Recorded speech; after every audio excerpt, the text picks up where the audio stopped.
the mastery of narrative and storytelling in society is probably the most important thing that we need to get a hold of if we have any chance of winning. And it's something that the globalists, or whatever you want to call them, the enemies of humanity, are very well aware of.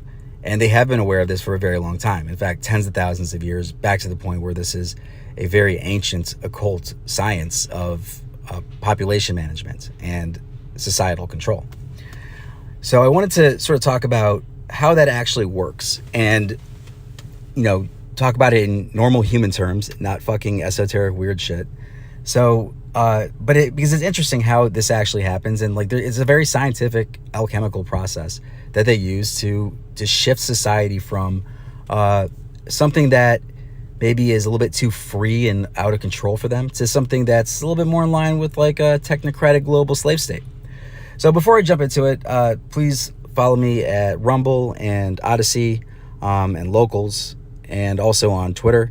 I get banned from YouTube quite a bit, so if I just stop posting here, you can still find me at those places. And on Twitter, I'm the info narco. Anyways, so jumping into it.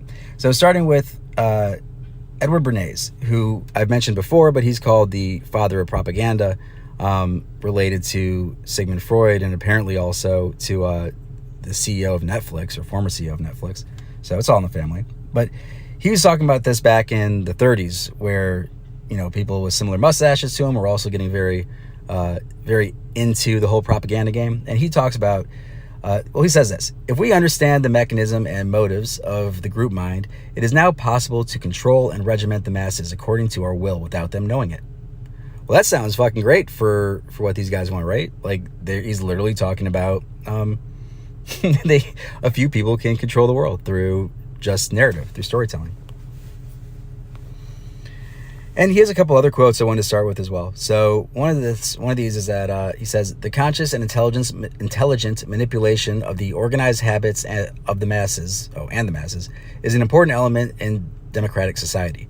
Those who manipulate this unseen mechanism of society constitute an invisible government, which is the true ruling power in this country.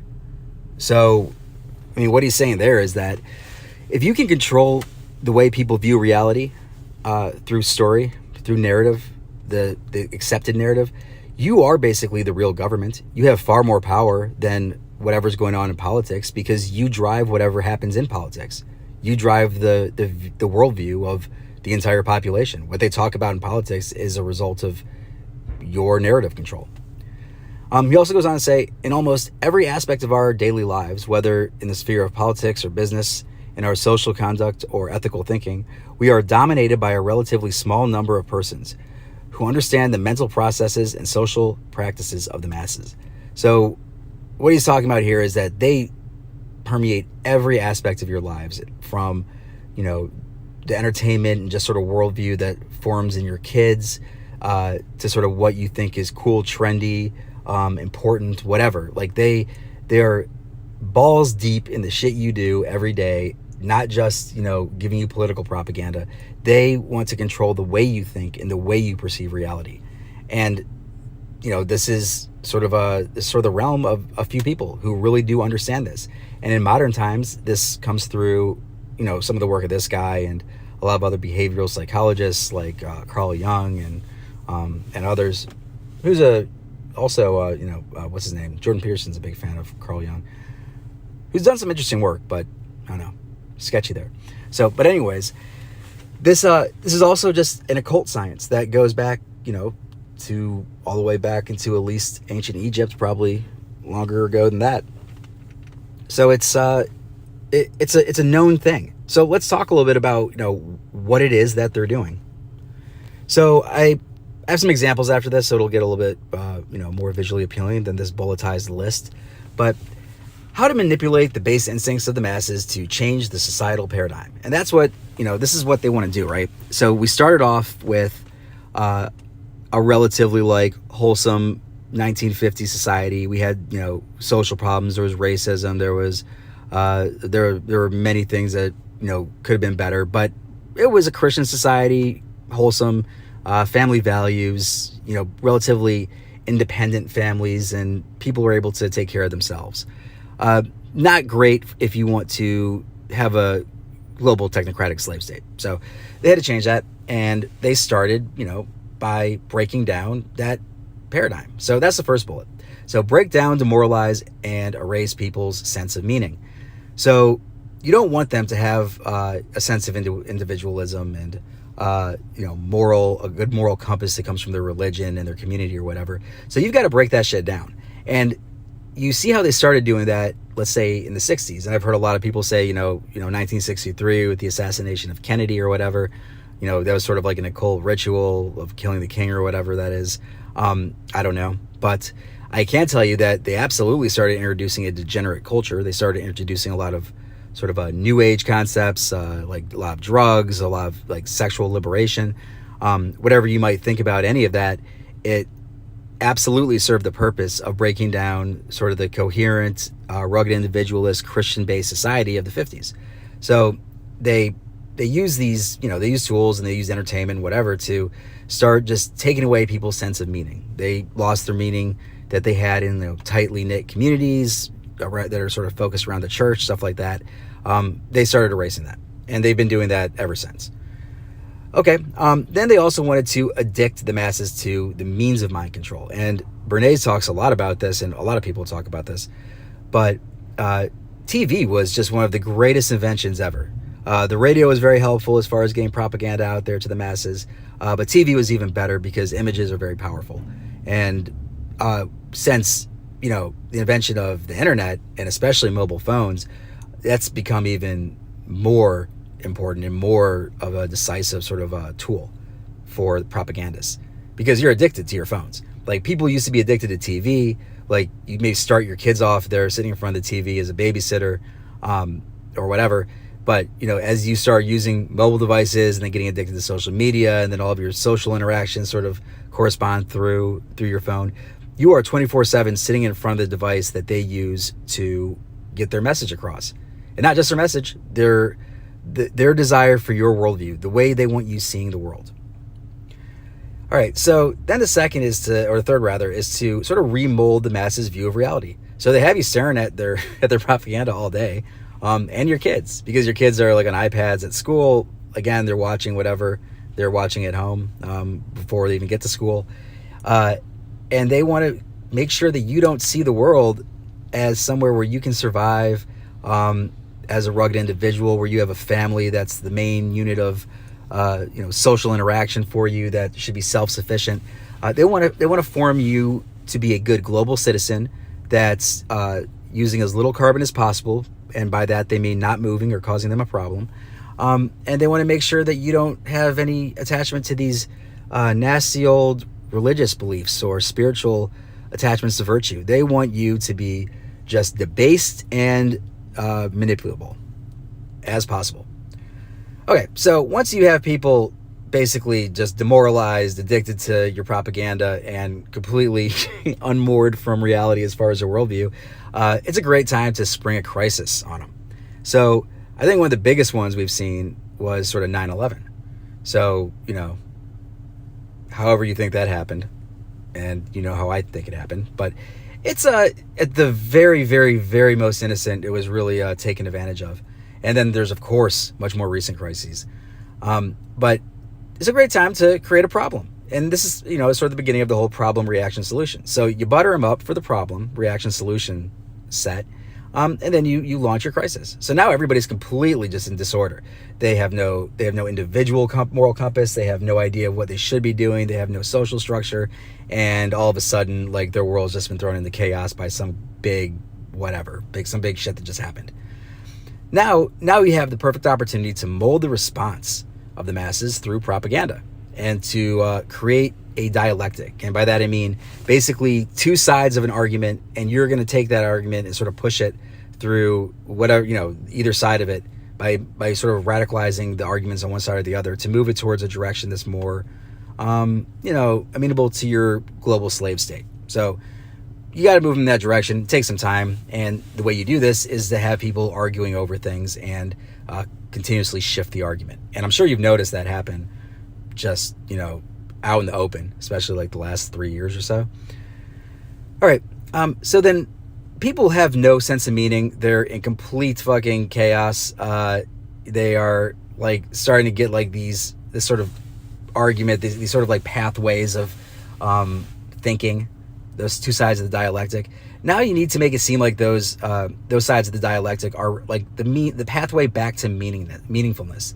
Like it's a pathway back to virtue and goodness and some sort of connection to God, or at least like a like give you some meaning in your life, so you're not a like 70-year-old boomer screaming about women's liberation in the cold in DC because Twitter told you to. So, well, I mean, I guess that's their pathway back to salvation. But attach meaning to it. Make this the way to meaning, since they no longer have it. All right, now that this is something that people care about because it's going to give them meaning in their lives, you need to keep it simple, stupid, because we're talking about Westerners primarily here, and this may work across the world, but we do know that Western people love their stupid slogans. So now you got to sort of just reduce that shit. Those two ideologies, those two sides of the dialectic, make those basically just a bunch of dumb fucking slogans. Like, love is love, science is real, MAGA, follow the plan, trust the plan, what the fuck ever.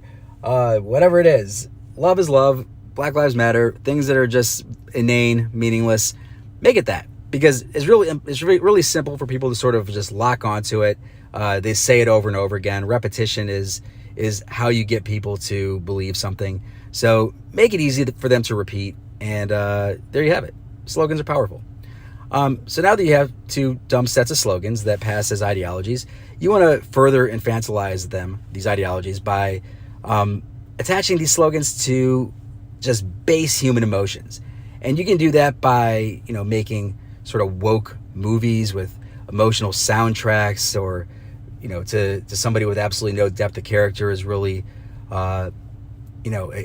deep, because it's maybe a love story, something they can connect to, even though they don't have any kind of understanding of the larger ideas being talked about in the entertainment. You can get them hooked by, attaching them to these ideas with something they do get, like romance or whatever. So you can do it with that. Music's another great way. Obviously, people get emotionally worked up by music. If you attach that to some slogans, you're gonna evoke some sort of emotional response that sticks. And you can do it through like shitty art, like all that sort of woke social justice poster sort of stuff. And then, just basically attach it to emotions. Just make it sappy and sentimental, make it slogany, and you'll get people really, really, really bought in. So now you have people who have attachment to basically two sides of an argument that never before existed. You have them attached very deeply emotionally to the two sides of this argument, and you have it so simple that they don't even have to think about it, and they just keep repeating these slogans until everybody believes that this is the real argument that needs to be had. All right, so now you're cooking with gas. So you can really get into your new world order now. So what you got to do is stoke fear and hatred and resentment and just start stirring the pot, because your pot is ready to stir. It is boiling. All you need to do is start getting those juices together, start making that alchemy happen. And you can do that through just, inserting things in the narrative. Make it seem like there's a bunch of hate crimes going on. Make it seem like Antifa is everywhere and all the time destroying the world and burning it down. Make it seem like everybody who doesn't want to go into some dystopian hellhole future is a domestic violent extremist. Things like that. And then just like insert little incidents. You can do what they call some sort of flag. I don't know what YouTube allows you to say here. Is that like you're not allowed to talk about that? I don't know. Don't want this to get pulled down immediately. So if they do some sort of not real flag event, that also helps sort of stir the pot. So this is how you get people really worked up, and you start making the arguments on either side of this more and more crazy depending on where you want it to go. So let's say if you want to go from sanity to transhumanism, you might start saying things like gender does not exist. that one of the most ancient and well understood aspects of reality of the reality we all know, is that not just humans, but all things are gendered. But make sure that that's not true. And if you can get the argument that far off base, then, well, you are well on your way to creating whatever kind of paradigm you want to create. And then you get to the point where you really just sort of close the trap. So you can sort of end this cycle one of two ways. One, you can stop stoking the fire and let things sort of simmer down. Maybe it's not going quite the way you want it to, and you've probably seen this happen a number of times in our lifetimes. And just sort of let the argument sort of settle, but you've already moved the ball forward quite a bit. You're happy with that outcome, and maybe you'll go through this whole process again in the near future. The other way is to spring the trap and say, okay, you guys are all insurrectionists. This is enough. We're now going to clamp down and install a new global police state because hashtag, I don't know, speech hurts or something. So those are your options. Let it simmer out and land just sort of naturally in a place closer to your goal, or go the sort of Reichstag fire Nazi way about things and just slam the door shut and institute your new world order. All right, so that was long and rambling, and I get it, but I thought it was very interesting. But I have a few pictures here about, what this looks like. So on the cultural programming side, that's sort of the prepping, that stuff that's before problem reaction solution. And that's what you have over there. You can see it in pictures. I can't really talk about all of that. And then you have the narrative, and you see a couple narratives they like to sell over here on the right. And then you see how that can pave the way for compliance. You get people really into one thing, and then you have another initiative later on that you want them to comply with. Well, now they're attached, so you can get them to do basically whatever you want. And then you have, the dialectic creation. So here's the problem reaction solution. And you have, to start with, this event up here in the top left. It's the problem. You have the problem people here, so you focus the target, very Alinsky-esque. Then you have a reaction. You got your soldiers coming in here hard, going into Iraq. You got the Department of Homeland Security, NSA, really stepping up their work.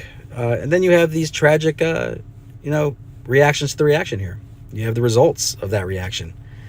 And that drives more reactions in the society you're trying to change. Like, they don't care about Iraq. That shit was meant for the West. It was meant to drive these results. So now you have, let's say, one side starting to redefine like America as minorities, and here you have a very sympathetic individual with this Muslim woman, because the Iraqis got totally fucked in this whole thing. So did the Afghans and the Yemenis and Syrians and all these people.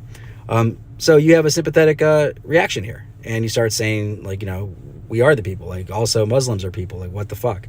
And then you have the soldiers up here, and they're like, well, we just got blown the fuck up, and we're all losing legs and have ruined lives over this shit. And that's sort of the fallout.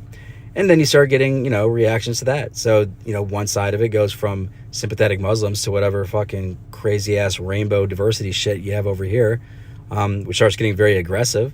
And then you have an aggressive reaction like the Proud Boys up on the top picture. And then all you need at that point is, let's say, like a January 6th sort of thing, and bam, you have this crazy Ministry of Truth lady and a bunch of, soldiers standing in front of the Capitol. So there. That's how it works. And then just here's a sequence of your kids going from watching TV as a babysitter, whatever, through a 40-year-old man screaming at his phone to joining the Pink Pussy Hat March, or something. All right, so if you like this, found this interesting, follow, share, like, and again, follow me on Rumble, Odyssey, Locals, and Twitter. Again, on Twitter, I'm the Info-Narco, because I have to do different things as I get banned from different places. But I think it's a very creative logo I have up, so check that out. All right, thanks for watching.